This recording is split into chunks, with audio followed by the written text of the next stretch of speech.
So the Sacramento Kings have just fired their head coach, Mike Brown, in some crazy and shocking news because to me personally, I believe that Mike Brown is one of the better coaches in the NBA. I think he's done a great job with a really bad franchise in the Sacramento Kings. I mean, we saw 2 years ago, he had this Kings roster and team playing some of the best offensive basketball we've ever seen and taking them to the playoffs for the first time in 2 decades. So that was super impressive to see from Mike Brown. But I want to get Michael Malone's insight here on the on the firing of Mike Brown because I think he does have a really good analogy and a really good insight on this firing. So let's take a listen and hear to what Michael Malone has to say. Years of my life. And I go into the meeting and the coaches say, "You hear about Mike Brown?" I said, "Why? What happened?" They said he got fired.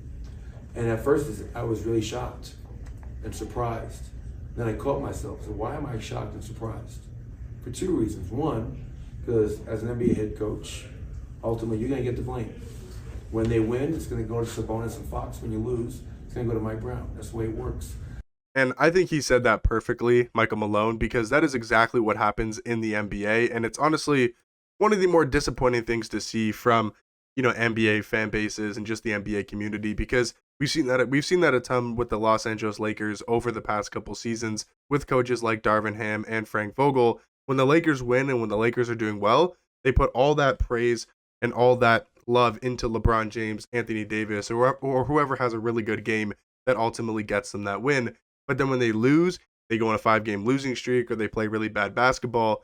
Who does that blame go to? Who do all the fans hate? They start to hate and blame the head coach of that team. For example, Darvin Ham or Frank Vogel, or in this case, Mike Brown. And to me, I think that's just horrible because Mike Brown is honestly one of the better coaches in the NBA. But yes, the Sacramento Kings are really bad. And is that maybe partially Mike Brown's fault?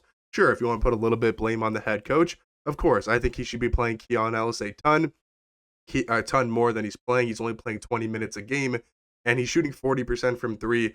He did last year as well, and Keon Ellis is one of their better, if not their only really good perimeter defender. So, I don't think Mike Brown's rotations have really been good this season. I think he should be playing Keon Ellis a ton more because of how good he is, especially on the defensive end, and can still shoot the three ball very effectively. But anyways, this Sacramento Kings team has been really bad. They've lost 5 games in a row as I'm recording this video. They lost to Denver, then they lost back-to-back games to the Los Angeles Lakers, then they lost to the Pacers, and they lost a really bad game to the Detroit Pistons. And I want to hear what Mike Brown said after the game against the Pistons, because again, I think it's really good insight, on what Mike Brown is feeling. And I think this is how coaches should react after a really bad loss. And I feel like he should hold his star players and hold his players accountable. We'll see what Mike Brown had to say after the loss against the Detroit Pistons. We are. Tough loss that at worst should have gone into overtime. At worst. Because there shouldn't have been a closeout to any. There shouldn't have been a closeout to any three-point shooter. We are. Yeah, I mean, exactly. Once again, great insight from Mike Brown. And for anybody that wasn't watching that game or didn't see what happened, they were playing the Detroit Pistons. There was about 5 seconds on the clock or however much time left. It was the last possession of the game.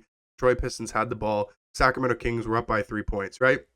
I think it was 113 to 110. Up by 3, other team's ball. What do? You do not allow a 3-point shot. You especially don't foul on a 3-point shot. That is the no-no rule.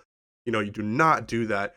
At worst, the game goes to overtime. And that's what Mike Brown's saying here in the interview, holding his players accountable. Because if anybody didn't see it, there was a pass to the corner, again, with like five-ish seconds left, or maybe even less time on the clock, to Jaden Ivey in the right corner.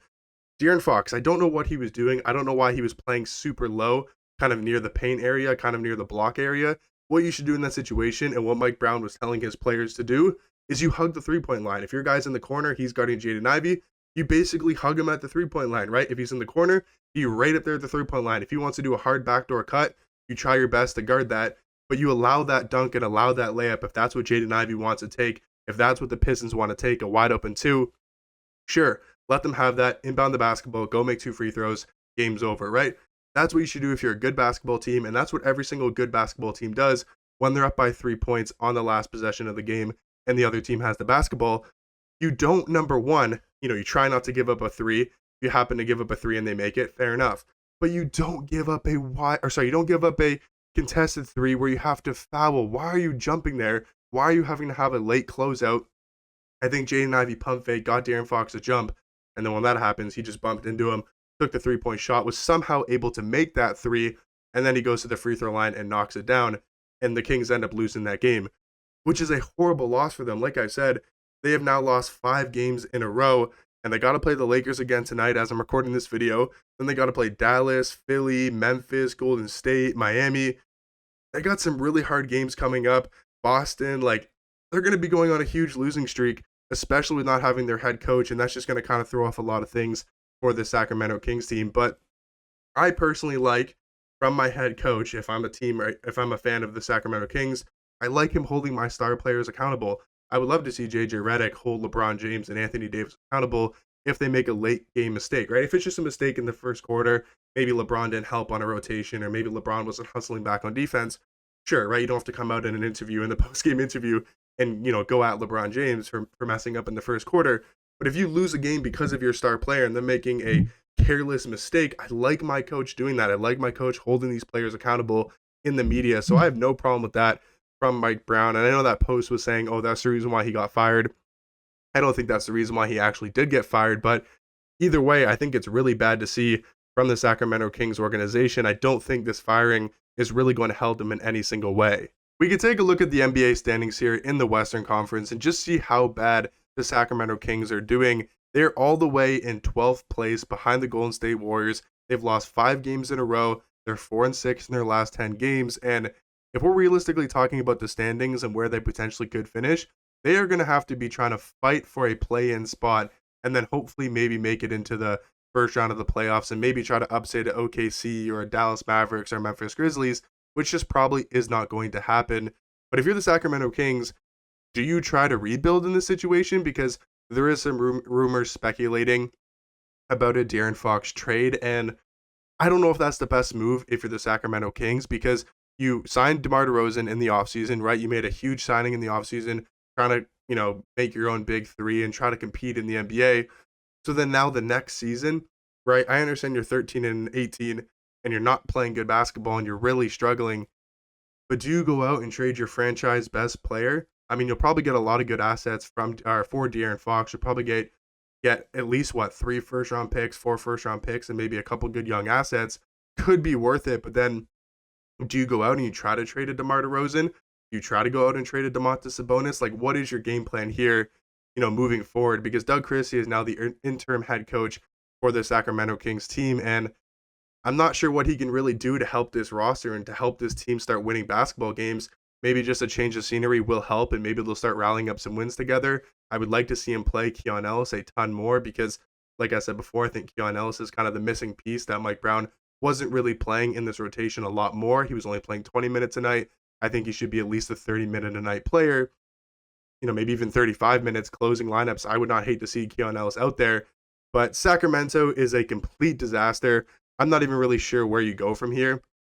I'm not sure what the Mike Brown firing was for. Was it to help De'Aaron Fox want to stay more? Maybe De'Aaron Fox didn't like Mike Brown as a head coach and was like, I'm not going to stay here unless you fire him.